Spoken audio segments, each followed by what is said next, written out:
सिया राम। जय सिया राम। गुरु जी, मेरा प्रश्न ये है, गुरु जी को मेरे सारा चरण स्पर्श प्रणाम कोटि कोटि पहुँचे। प्रश्न मेरा ये है सर, 7 लोग जो है मृत्यु लोक में अमर हैं, ये कैसे हो गए? जब मृत्यु लोक में ऐसा प्रावधान ही नहीं है तो ये अमर कैसे हो गए? कौन? जैसे विभीषण है, युधिष्ठिर है, कृपाचार्य है, अश्वत्थामा बलिर्व्यासो हनुमानश्च विभीषणः जी, कृपा परशुरामश्च और 8वें मार्कंडेय जी। 8 लोग अमर हैं। नहीं तो इनको जो मृत्यु लोक में कैसे अमर, जब प्रावधान ही नहीं है अमर? प्रावधान आपके लिए नहीं है, राम जिस पर प्रावधान करना चाहे उसके लिए प्रावधान है। हनुमान जी जैसों के लिए है, विभीषण पर कृपा हो गई है। जी सर, भगवान चाहे तो आपको भी अमर बना दें, वो स्वतंत्र है ना। ये धरती भगवान की है, इस धरती पे भगवान का कानून चलता है, जो चाहे वो कर लें। भीष्म पितामह को सर इच्छा मृत्यु का वरदान प्राप्त हुआ है। भीष्म पितामह नहीं है ना इसमें, 8 में नहीं तो इच्छा मृत्यु का वरदान उनको कैसे प्राप्त हो गया? उनके पिता ने दिया। तो आज कलयुग में क्या आज के पिता नहीं दे सकते क्या इच्छा मृत्यु का वरदान? दे सकते हैं। तो क्यों आज क्यों ऐसा नहीं है? हाँ, तो आज का पिता शांतनु जैसा तपस्वी तो हो। शांतनु तो राजा थे, जब तपस्वी कहाँ थे वो? लो, राजा थे तो क्या पहले के राजा तपस्वी नहीं होते थे? पहले के राम भी तो राजा थे, क्या राम तपस्वी नहीं? दशरथ जी भी तो राजा थे, क्या तपस्वी नहीं? हरिश्चंद्र भी तो राजा थे, क्या तपस्वी नहीं? अच्छा। शांतनु के पुत्र हैं भीष्म पितामह। सर मैं आपसे निवेदन मेरा ये है कि आपके जो माता पिता हैं, हाँ, वो भी भक्त हैं, तो आप उनसे इच्छा मृत्यु का वरदान प्राप्त करके अमर हो सकते हैं ना? हाँ, तो क्यों नहीं हो सकते आप? हो सकते हैं। क्यों? आज हम सेवा करते हैं वृद्ध माओ की जी। तो अमर का मतलब क्या है कि हम मरे ही ना, अरे हमारे काम हमारे मरने के बाद भी जिंदा रहेंगे, यही तो अमरता है। इस कलयुग में जितनी अमरता संभव है उतनी हम पा रहे हैं। आपको क्या लगता है जो सेवा हम कर रहे हैं जी सर, क्या उस सेवा से हम अमर नहीं हो रहे हैं? हमारे मरने के बाद भी क्या वो सेवा याद ना की जाएगी? नहीं, मेरा सर ये है कि यही तो है कि अमरता का मतलब ये नहीं कि मैं साथ शरीर रहूं। व्यक्ति की आयु 100 वर्ष से ज्यादा नहीं है। आज नहीं है, पहले थी।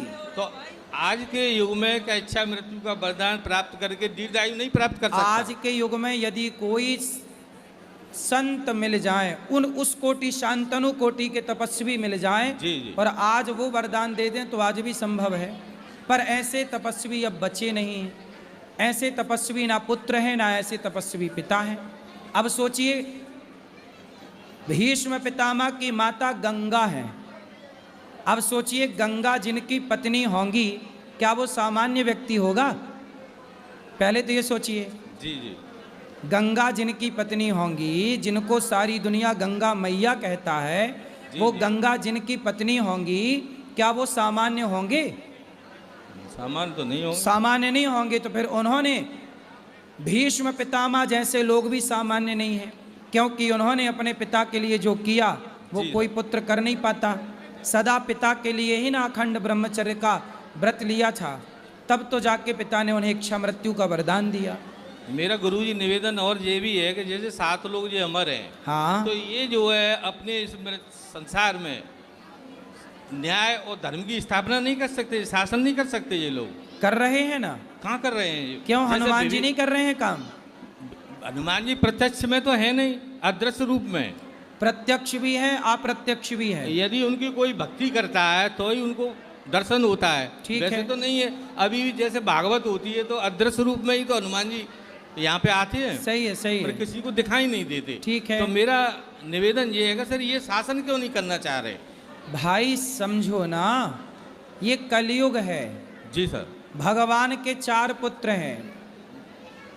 4 पुत्र में सतयुग, त्रेता, द्वापर, कलयुग। जी। कलयुग में जो होना है वो हो रहा है। यदि हस्तक्षेप करने के लिए आ गए, एक बार क्या हुआ कि लक्ष्मण जी आ गए एक बार, यहाँ पता है आपको? जी जी। लक्ष्मण जी रामानुजाचार्य जी बन के आ गए। फिर रामानुजाचार्य बन के उन्होंने खूब भक्ति का प्रचार किया। तो कलयुग दौड़ा दौड़ा भगवान के पास गए, बोले हे प्रभु, ये रामानुजाचार्य जी तो हमें विदा कर देंगे, हमारा शासन खत्म कर देंगे। कलयुग में कलयुग का प्रभाव ना हो तो फिर कलयुग की महत्ता क्या है? जी। तो उन्होंने कहा कि इनको बुलाओ।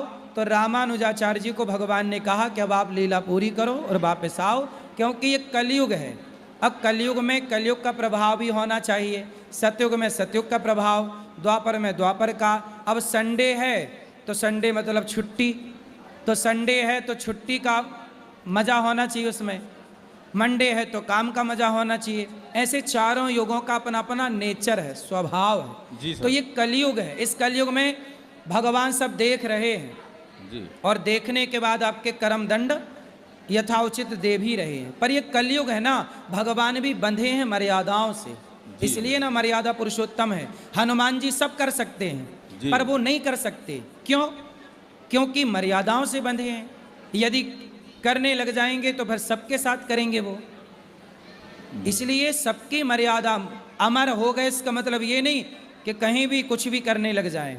अमर का मतलब है कि वो मर्यादा में रहेंगे।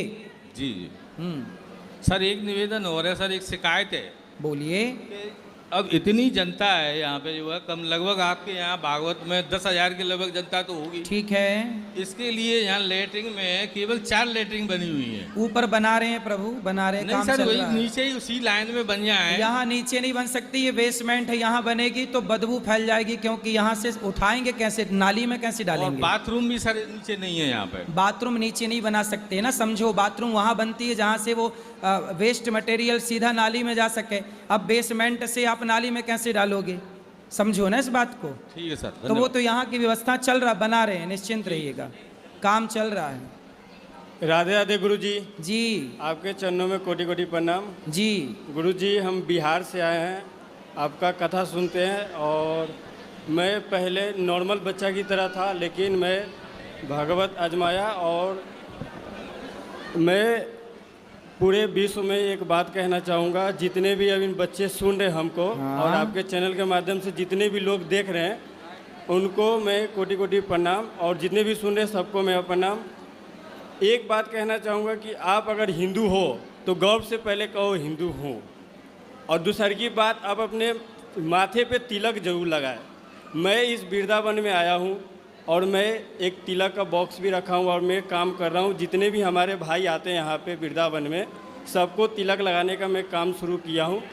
और मैं हमेशा के लिए वृंदावन में रहूँगा और तिलक लगाते रहूँगा, क्योंकि मेरा एक ही लक्ष्य है, जितने भी हमारे भाई हिंदू लोग हैं उनको तिलक लगाना है। सही है। और कभी भी लगाकर ही निकलना है घर से बाहर। ऐसे निकलोगे तो आप उन लोग में ही शामिल हो जाओगे जो चाहते हैं हिंदू राष्ट्र आगे ना बढ़े। सही है, सही सही है। और किसका सवाल? जी गुरुजी, एक और प्रश्न, एक और लास्ट बोलो। गुरुजी, मैं एक मिनट बता रहा हूँ। गुरुजी, हम कहना चाहते हैं कि हम तो भगवान को आरती दिखाते हैं, लेकिन अपने माता पिता को आरती हम तो दिखाते हैं, लेकिन हमारे दोस्त लोग नहीं दिखाते। वो कहते हैं कि अपने माता पिता को आरती दिखाना बकवास है और ये कलयुग है, यहाँ पे अंधविश्वास है, भक्ति नहीं है। तो मैं उनको कहना चाहूँगा कि मैं तो मान रहा हूँ, आप नहीं मानते हो, कोई दिक्कत नहीं है,